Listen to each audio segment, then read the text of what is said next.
of the summit today. The ASEAN-Korea Startup Expo and the ASEAN-Korea Key Beauty Festival also take place. And that's all from me for now. Back to you, Mark, in the studio. Well, thank you very much, June, and we'll be connecting with you throughout the day. So, as we just heard there, we're about to see the leaders of ASEAN being greeted by South Korean President Moon Jae-in. They are about to start filtering into the BEXCO Convention Center in Busan any moment now, from around 9 a.m. In fact, they are going to take photos before the first session of the ASEAN-KOREA Commemorative Summit. Joining me in the studio today are Im Jong, Associate Professor in the International Studies Division at Gwangju National University. Thank you for joining us today. Thank you. Good morning. As well as our Unification Ministry Correspondent, Jung-hee. Thank you for coming in, Jung-hee. So, welcome to this day 2 of the big summit here in Busan. We are going to see the leaders filter through soon. They'll be coming in one by one to be greeted by their host today, President Moon Jae-in. There are a total of 11 officials in total, starting with the head of ASEAN, and then will be followed by the rest of the leaders. So we are watching the convoys coming in now with all the VIPs from all the various delegations as we prepare for the photo opportunities before the first session of the ASEAN-Korea Summit. Let's quickly bring in our Unification Ministry correspondent, Jung-hee, who can perhaps talk us through some of the faces we are seeing today. This is the third ASEAN-Korea Commemorative Summit. There's a lot of history behind this. So we are seeing here Rim Jok Hoi, who is the head of ASEAN, the Secretary General of ASEAN. Up next, Jung-hee, I think we have the leader of Thailand coming in.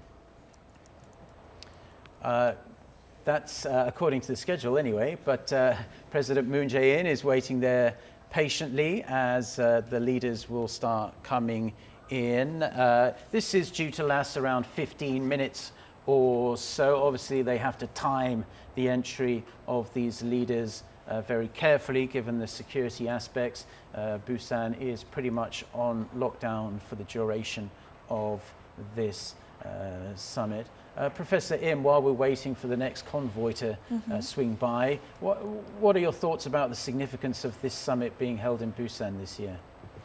Yes, this is our third commemorative meeting with the ASEAN, and with this third meeting, the South Korea became the first, probably the only country who hosted all those commemorative meetings in our homeland. Yeah. So in that sense, we definitely, I think, we showed our hospitality and our congenial relations with the ASEAN to the rest of the world. Okay, that's wonderful, and we're seeing the second convoy coming in now. According to the schedule we have been provided with, this is the Prime Minister of Thailand, Prayut Chan-o-cha, and his rest of his delegation from Thailand. There he is himself. He came to power. He is a general, of course, came to power a few years ago. So there we see President Moon and Thailand's Prime Minister Prayut Chan-o-cha standing together for the photo op. They obviously had the summit yesterday where they agreed to boost bilateral ties, and they will be sitting down again for the multilateral summit that's to continue on until tomorrow, which is Korea Mekong Commemorative Summit, in which 4 countries, including Laos, Myanmar, and Vietnam, also Thailand, of course, will be participating.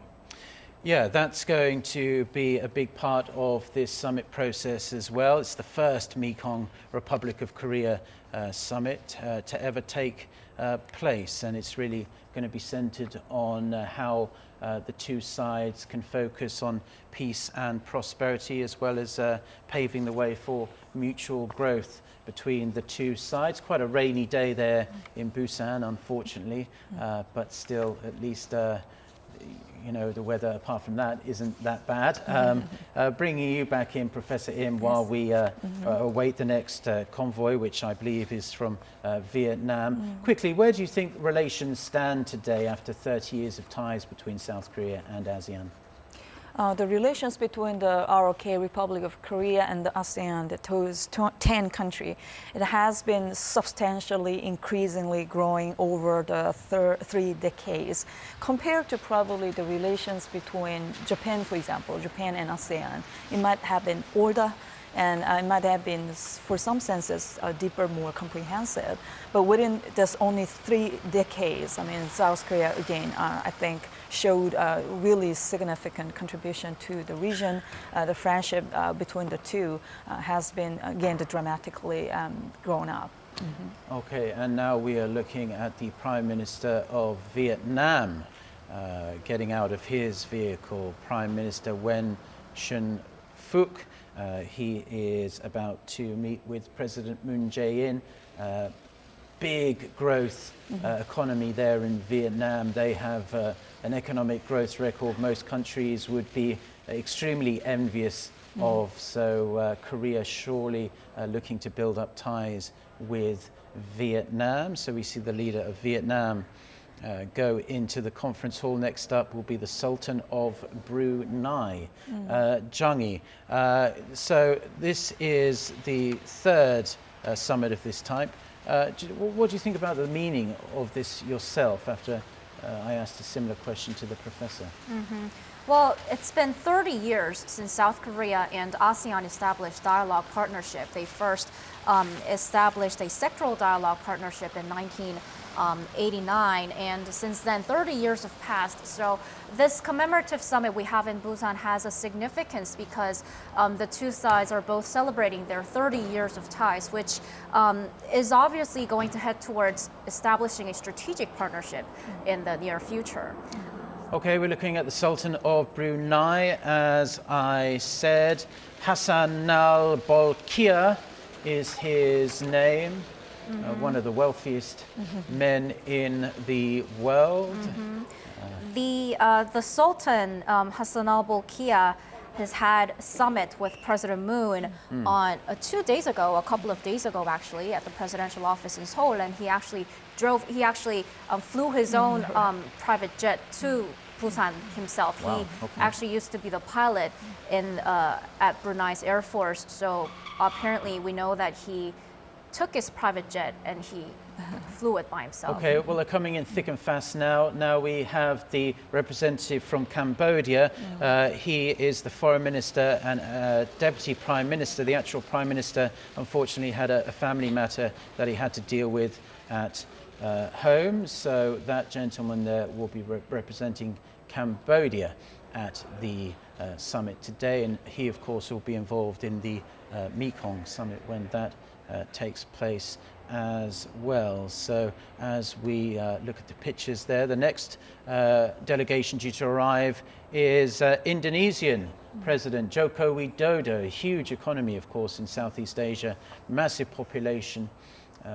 Lots of that, in fact, is where President Moon Jae-in announced his new southern policy. So it goes to show the importance South Korea puts upon relations with Indonesia. Professor Im, how do you see the significance of President Moon choosing Indonesia as the place where he announced this signature policy to work with Southeast Asia? I definitely think his decision did make many senses because Indonesia, of course, I don't say. I mean, the other 9 countries are relatively less important, but Indonesia is the largest, the nation among these 10 countries, and Indonesia has been leading the dialogues, multilateral dialogues within the group too. So in that sense, from my perspective, it did make many senses. I mean, Yeah, it might not be the biggest economy in ASEAN. I think Singapore might have something to say to that, but it certainly is a very important nation in ASEAN, as they all are. So we await President Widodo. He's running a bit late, perhaps. He's running on time, and the Cambodian representative was running a bit early, but Jung-hee, you wanted to say something? Well, one thing we should note about Indonesia is that it's the only Southeast Asian country that South Korea has established a special strategic partnership with. So that's one thing to note. The leaders of Indonesia and South Korea have had the summit. They held the summit yesterday, and which also came at the same time with the two sides concluding their comprehensive economic partnership agreement, which obviously opts to boost their bilateral trade volume. And Indonesia will be opening up its market for 93% of South Korean products. And two sides are aiming to officially sign the deal in the first half of next year. So that's really the reason why we should be keeping our eyes on Indonesia, which is the biggest country in the Southeast Asian part of the world. Yes, and President Widodo as well, obviously delighted because he recently won re-election in Indonesia as well. So big smiles from the leaders there. We're around halfway through the leaders that will be making their way into the summit. Next up is the Prime Minister of Laos, Sisoluth Songlung, will be making his way in shortly. Professor Im, what's interesting about a lot of these ASEAN countries is they do have close diplomatic relations with North Korea. Do you think this is a topic of conversation President Moon will bring up during these talks today, North Korea? Yeah, I think definitely the peace in the peninsula or denuclearization of North Korea, those things are definitely important issues for the ASEAN countries too. And ASEAN countries traditionally and historically have had good relations, friendlier relations with the North. One of the main reasons is, again, of course, their ideological heritage. You know, they used to be the socialist countries too. So in that sense, traditionally, they have had a good relations with the North. But the thing is, when the Kim Jong-nam was assassinated in Kuala Lumpur a few years ago, the relations, again, especially between the Malaysia and the North, got really injured and damaged. I visited Malaysia a few years ago, but Malaysian diplomats or policymakers, they were really disappointed by that kind of, action, behavior of their old friend, again, the North Korea. Right. So I do think ASEAN countries now do think South Korea is, of course, much more friendlier, commonsensical, probably trustable partner for their future too. Right, but as Unification Ministry correspondent Jung-hee, you'll know that really the relations between the two Koreas have kind of gone off the boil in recent months, it's fair to say. That's right. Well, President Moon and the presidential office actually wanted North Korea's chairman Kim Jong-un to attend this commemorative summit here in Busan because that's obviously going to drive up the peace momentum once again on the Korean peninsula. It will have another great meaning. But obviously we know that North Korea's chairman Kim Jong-un turned down that offer, saying that he just can't find the reason to be here because we know that as a North Korean leader, North Korean leaders usually have, they're not really comfortable with multilateral summits. They always seek for bilateral talking opportunities. And that's obviously one of the reasons why Kim would not prefer to be here. But another reason would be that, the denuclearization talks, the nuclear negotiations, and the inter-Korean dialogue process has recently not been that much successful. Well, yes, North Korea has recently been saying they're only willing to negotiate with the United States. They don't want any negotiations in regards to denuclearization with South Korea. Professor Im, were you at all surprised that Kim Jong-un turned down this opportunity to go to Busan for this summit? Well, I was not surprised at all, to be honest, very honest. Even though I respect my president's invitation again to him, but I personally couldn't actually expect that he will accept the invitation because, of course, Ms. Oh already explained that. But from Kim Jong-un's point of view, this is basically the host is South Korea, and as long as their regime is kind of competing with our regime, I don't think he will be happy to be only a guest. For this kind of party invitation led by our just government. being one of the crowd, essentially. Okay, well, I think now we are finally seeing the Prime Minister of Laos. He is next on the list. Yes, that's the Laotian flag on that vehicle there. Prime Minister Sisaluth Songlung is about to get out of the vehicle there. Landlocked country in Southeast Asia, one of the poorest members of ASEAN, of course, but that's not to say they're not rich in natural resources, and if they can work closely with the kind of technological ability South Korea has, potentially their economy could see a real boon from that. So there we see South Korea's President Moon Jae-in and Laotian Prime Minister Sisaluth Songlun standing together for the photo op. They will be having a bilateral summit later in the day after the commemorative summit ends and after they're done with a joint press conference as well.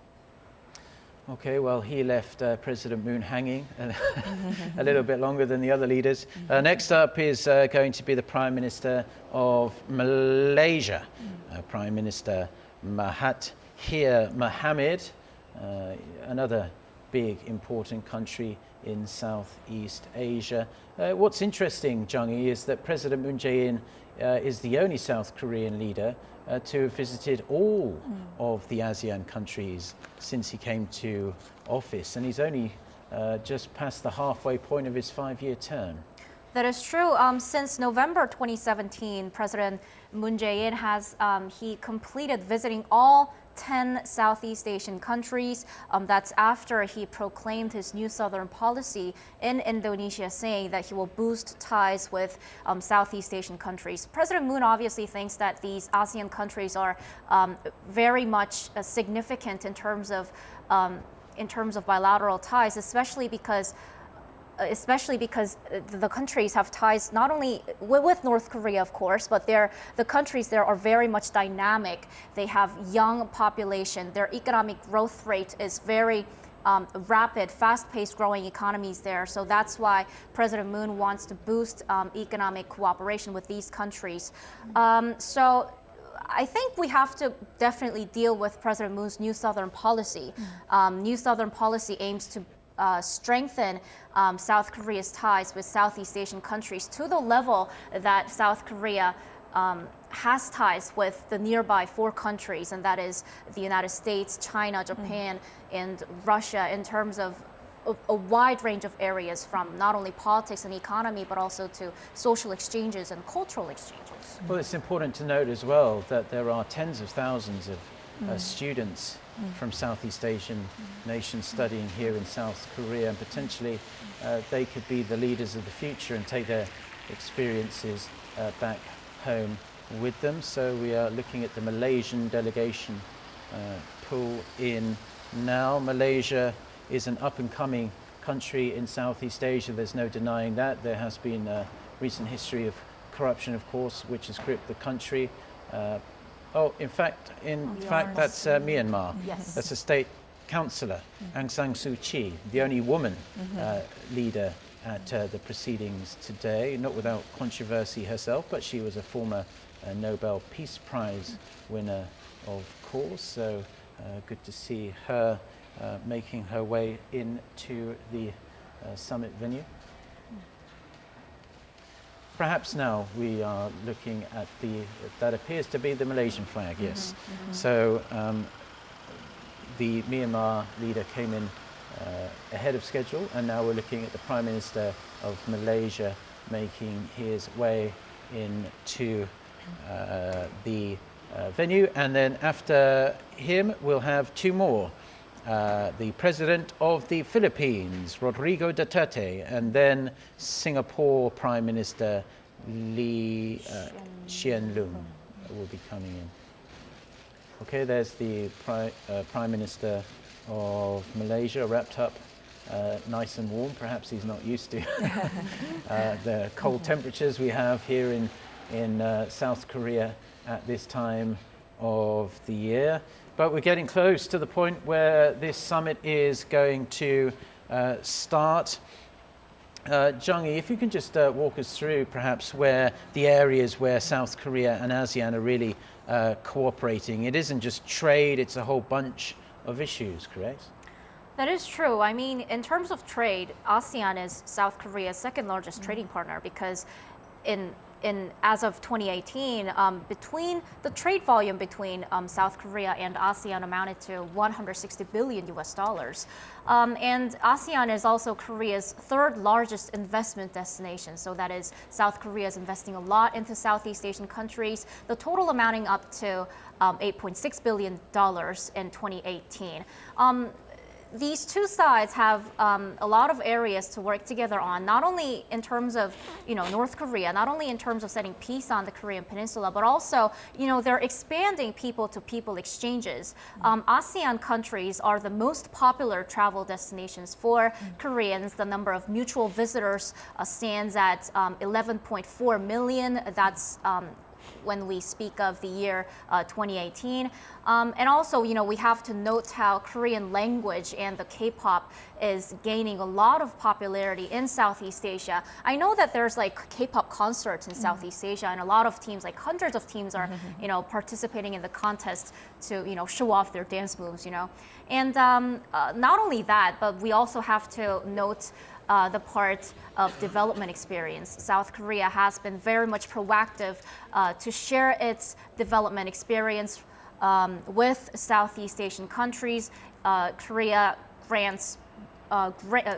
gives grants and loans to ASEAN countries, but it also holds some joint projects to build infrastructures, to build necessary facilities, to share expertise in technology, in terms of AI, industrial revolution, whatnot.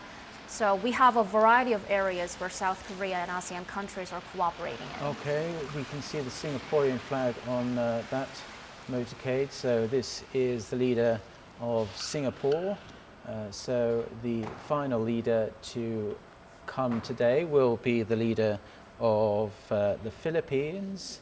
There he is, the Prime Minister of Singapore, Lee Hsien Loong, which is a huge economy, not only in Asia, but in the world in general, a financial hub of fantastic importance to everyone, especially a time of uncertainty in Hong Kong, of course. And making his entrance, perhaps fashionably late. He is a controversial leader, of course, but well loved in his home country by a lot of people.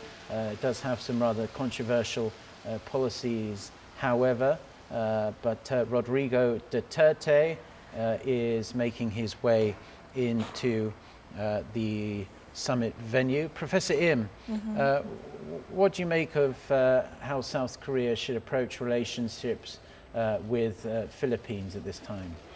Well, Philippines traditionally is, of course, is one important country of U.S.-centered, probably security strategic order, that structure. Of course, South Korea, Japan, and Taiwan used to be one of them too, and the Philippines in that sense, of course, strategically importantly located. Yeah. So I don't want to be too harsh about their own domestic policy or domestic politics, because that's their probably own decision.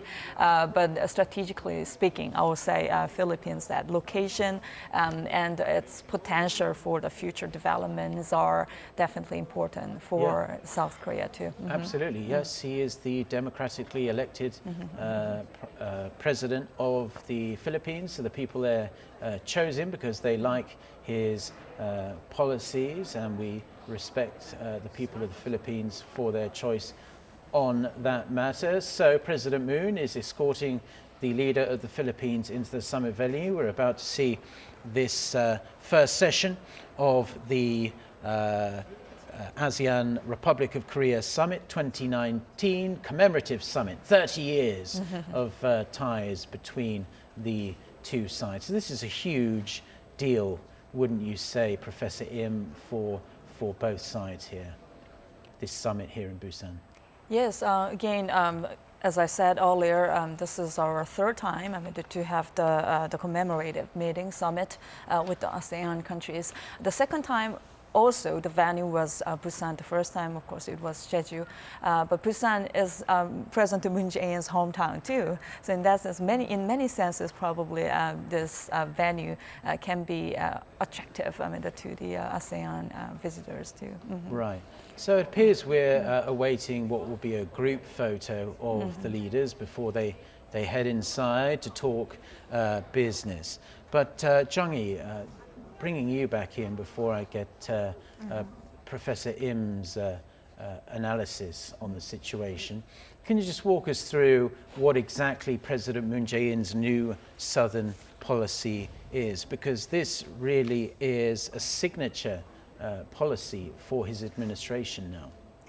Right, so President Moon has two pillars in terms of achieving peace and prosperity on the Korean Peninsula, and those two are New Northern Policy and New Southern Policy. And New Southern Policy, this one opts to strengthen South Korea's ties with ASEAN countries and India to the level that South Korea has with the United States, China, Japan, and Russia. And this is because Southeast Asian countries are the economic powerhouse of Asia, because their consumer market is growing at an annual pace of 15%. Their middle class is expected to grow by fivefold by 2030. And the countries there, they've been, growing. Their economy has been growing by an average of 5% every year, which is very high considering the economic situation around the world. Okay, so what we're looking at now is President Moon Jae-in and the leaders of the 9 ASEAN nations that are there, as well as the Secretary General of ASEAN, joining hands in a show of solidarity between South Korea and ASEAN, and they're about to enter discussions along with their delegations. So it's going to be interesting to see what is going to come out of this meeting. As our Lee Ji-yoon reported at the top of this newscast, we are expecting a statement on what they are going to be discussing very soon indeed. So Jung-hee touched upon President Moon Jae-in's new Southern policy, and as we watch the leaders go in for the talks, Professor Im, I'd like to bring you back into the conversation. So we are now slightly more than halfway through President Moon's 5-year term. How do you rate the success or otherwise of his new Southern policy towards ASEAN thus far? As Ms. Oh previously mentioned, his President Moon's diplomatic policy can be conceptualized in the new economic map of the Korean Peninsula, through the peace process. And that new economic map is composed of the two pillars, again, the new Northern and the new Southern policy. Very unfortunately, new Northern policy cannot just move on without any improvement in the denuclearization process of North Korea, which is pretty unfortunate from our point of view. So as long as, again, we don't see very significant progress as of now, again, in denuclearization process of North Korea, again, I think this is a right choice, again, to focus on new Southern policy, ASEAN countries, or more reliable partners in emerging market countries. So even though we might not have seen very significant policy outcomes for the last couple of years, because again, he has more focused on the new Northern. Professor, I'm going to have to jump in because President Moon Jae-in is about to make a few remarks. So let's listen in. And now we will begin. Distinguished leaders of ASEAN member states, I'm delighted to see you all here in Busan, the marine capital city of Korea. Korea has 4 distinct seasons. We are now entering into winter, and I hope that you are experiencing a new season from your countries. First of all, I would like to congratulate Prime Minister Prayut of Thailand on the successful hosting of the ASEAN+3 Summit. And my special thanks also go to Sultan of Brunei Bolkiah for his role as the leader of the country coordinator for Korea-ASEAN dialogue relations. In 1989, Korea-ASEAN dialogue relation was established based on the wisdom of our respective leaders. ASEAN and Korea have made a relationship of co-prosperity by preparing for the era of Asia and the Pacific. I highly praise our cooperation, which has now been expanded to all areas of politics, security, society, and culture, moving beyond economy and commerce. We were able to overcome the East Asian financial crisis and the global financial crisis based on the power of trust and relationship we have made so far. ASEAN is Korea's valuable partner. Right after my inauguration, my administration has dispatched a special envoy to ASEAN. We also announced the New Southern Policy to build together a people-centered community of peace and prosperity. I was the first South Korean president to visit all 10 ASEAN member states in just 2 years. The Presidential Special Committee for New Southern Policy was established. The Korea-ASEAN Cooperation Fund was doubled this year. The ASEAN Culture Center was established here in Busan to intensify our cultural cooperation with ASEAN. During the past 30 years, trade volume jumped 20 folds, investment by 70 folds, personnel exchange by over 40 times between Korea and ASEAN.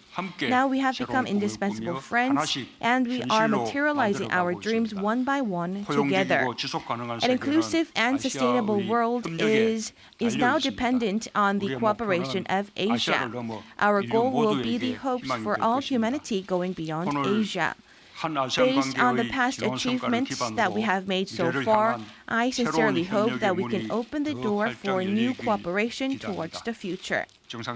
Distinguished leaders, we are currently faced with new challenges, including trade protectionism, transnational crimes, and fourth industrial revolution.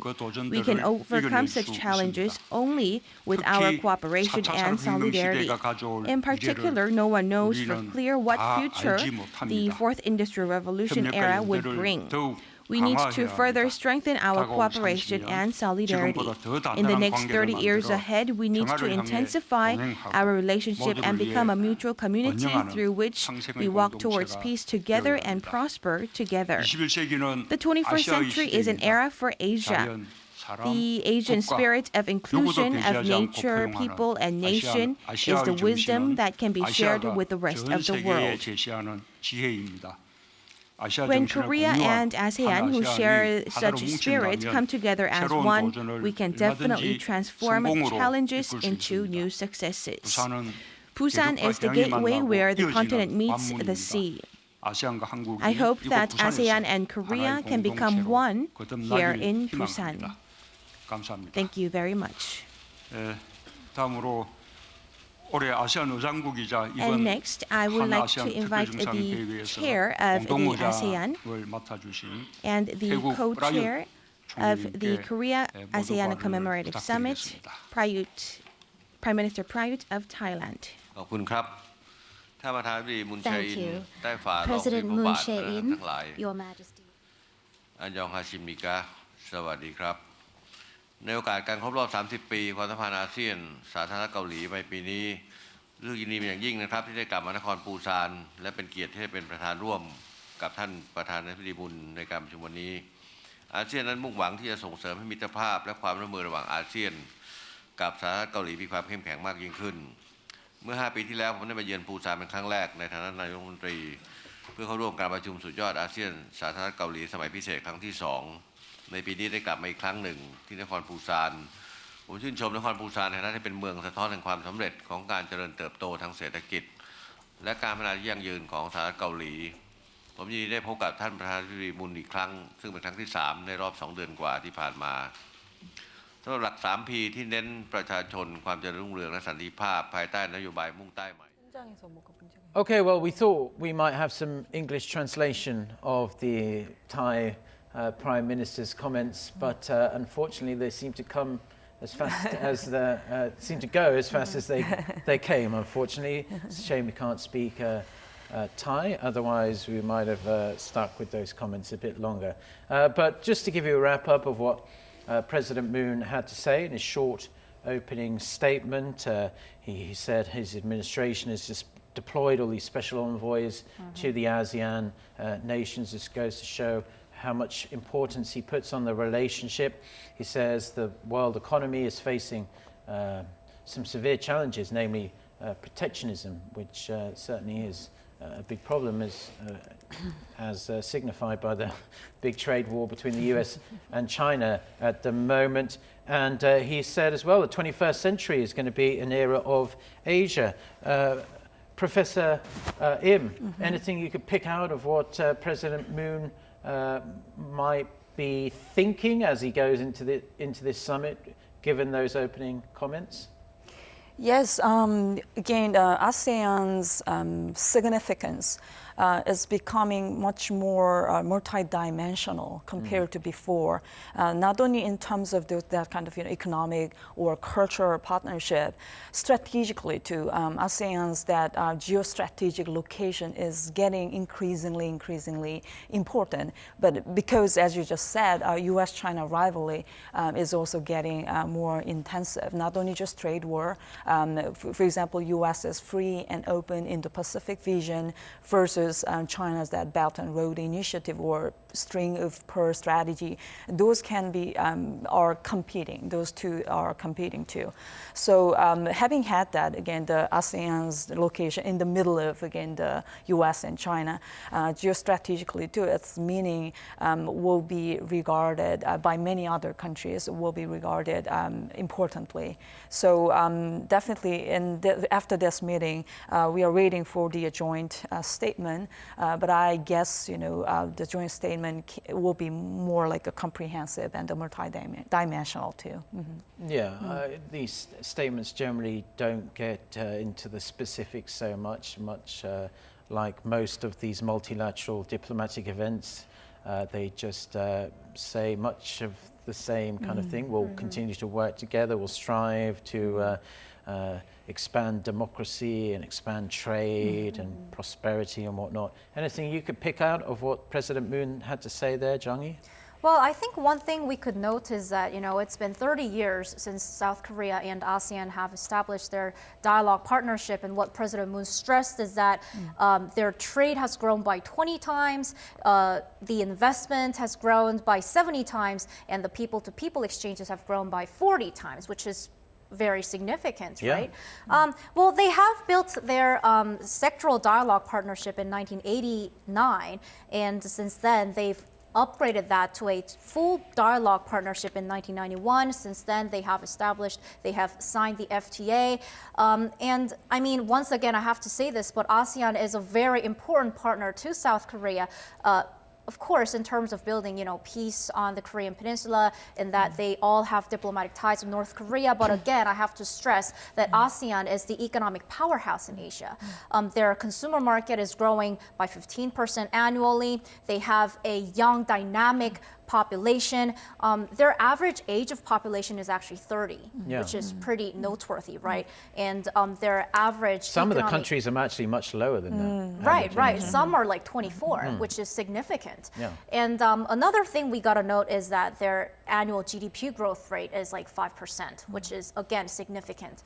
Because right now in South Korea is on we're course talking for 2%. like 2%. So yes, ASEAN countries, the economic powerhouse. Well, China might argue with that, but up-and-coming powerhouse, shall we say. Going back to what President Moon mentioned in his opening statement, Professor, we heard him talk about the success of the trade and economic relationship between South Korea and ASEAN over the past 30 years, and there's no denying that fact. You just have to look at the numbers, 20-fold increase and whatnot, and people-to-people exchanges and tourism and everything like that. How do you think, though, that the two sides can build on that over the next 30 years? I personally want to emphasize those so-called knowledge sharing. Again, definitely ASEAN countries are growing fastly, and Singapore-like country is, in some senses, they are more advanced than any other probably states in the world. But still, there are several or many countries in ASEAN, that region, they want to learn from more like a mature economy like South Korea. And South Korea, in that sense, is very unusually successful. Again, we accomplished the economic development together with the democratization, which can be very exemplary to these, ASEAN countries too. So in that sense, I will say we definitely need to share. We should share our experience more actively, and probably our that kind of, how would you say, those advice or knowledge sharing should be, I think, more specific, very customized, tailored, almost like a service, I think, is necessary for those ASEAN friends. Yeah, absolutely. I mean, ASEAN countries must be looking at South Korea. South Korea, let's not forget, was one of the poorest nations in the entire world just a matter of decades ago, and look at it now, it's well within the top 10 global economies in the world, and it's a wonderful place to live and an advanced economy as well. That's where we're going to have to take a short break for a moment's time. Big thank you to Professor Im for coming in and sharing insights, and to Oh Jung-hee, our Unification Ministry correspondent as well. We really, really appreciate it. It makes my job a lot easier. Okay, next up is news at 10 a.m. I'll be back for that in around 20 minutes' time. We'll have much more coverage on the big summit down there in Busan. So until then, goodbye.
The Joseon dynasty was founded on this land 600 years ago. Gyeongbokgung Palace, the place where the lives of kings accumulated and made history. Actor Lee Min-woo played kings and experienced what their lives here must have been like. He understands what kings must have felt. The palace is a gateway to another world to him. Gyeongbokgung Palace. Whenever I come here, I feel something is surrounding this place. It feels as if I'm in another world. We're still under the same sky, but somehow it feels different here. What stories has he heard in this place, where time seems to have stopped?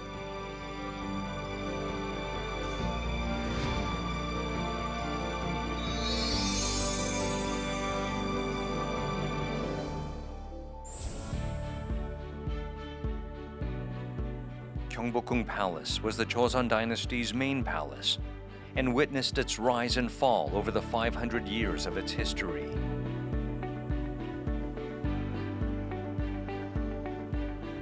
Lee Min-woo has special memories of this place, where countless tourists from home and abroad often visit.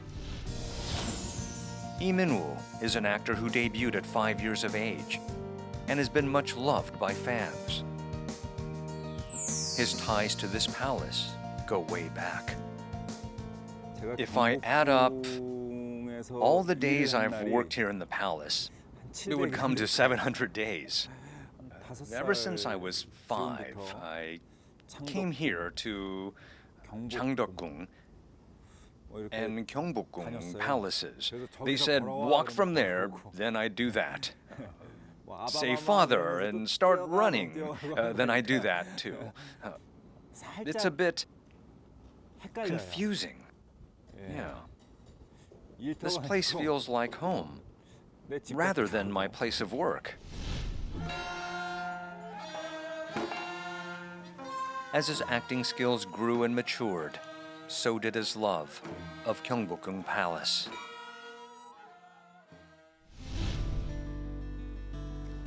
I am grateful to this place in many ways. That special experience of having film dramas in this historic site is something I'm very grateful for. It's special. The first place he went to was Kensington Hall, the center of the palace. In the middle of the road that stretches out towards the north is Udo Road, the King's Road. It's a place he couldn't have set foot upon in the past. You finally reach the hall after you climb up the Wolde platform. Kensung means to work hard and rule well. It's a symbolic place to the Joseon dynasty, where important rituals were held. Although the building looks like a two-story structure on the outside, it is a single-story building with a high ceiling on the inside. The hall is infused with the dignity of the king, the only person who was given the authority to rule by the heavens. Dragons, imaginary creatures that represent the king, decorate the ceiling to emphasize the king's holy authority. The painting behind the royal throne adds to the king's greatness. This was the place of the king, the one and only man of power. It is also the most burdensome and loneliest place. Knowing what life in the palace is like, having acted the part of a royal since he was a kid, he understands better than anyone what a heavy sense of responsibility entails a king. It is such a huge responsibility. The dragon throne is like that. So much hangs on the shoulders of the king. I felt that when I acted the part of a king. I often thought about how heavy the responsibilities must have been for the kings of Joseon. The lives of kings that he experienced here weren't easy. Kings had a very demanding schedule that began early in the morning. They could rest only when a high-ranking government official passed away or if it was a holiday. You wake up, you go greet elders, eat breakfast, study, do administrative work, go greet elders again, then eat dinner. After dinner, you have to take care of work that you didn't finish during the day. Kings had no time to rest except when they were eating. Yeah. I can't live like that. A king's job was often called mangi, meaning 10,000 different jobs. My veins have dried up from reading books and all kinds of documents. More work is piling up. Somebody please save this dying man. A king's place was a difficult one, full of heavy responsibilities. The palace was a place of heavy workloads and many responsibilities. It was because of the hopes of those who founded the new country. We were holding a concert in Gyeongbokgung Palace when I learned what its founding philosophy was. After I learned how this place was designed and built,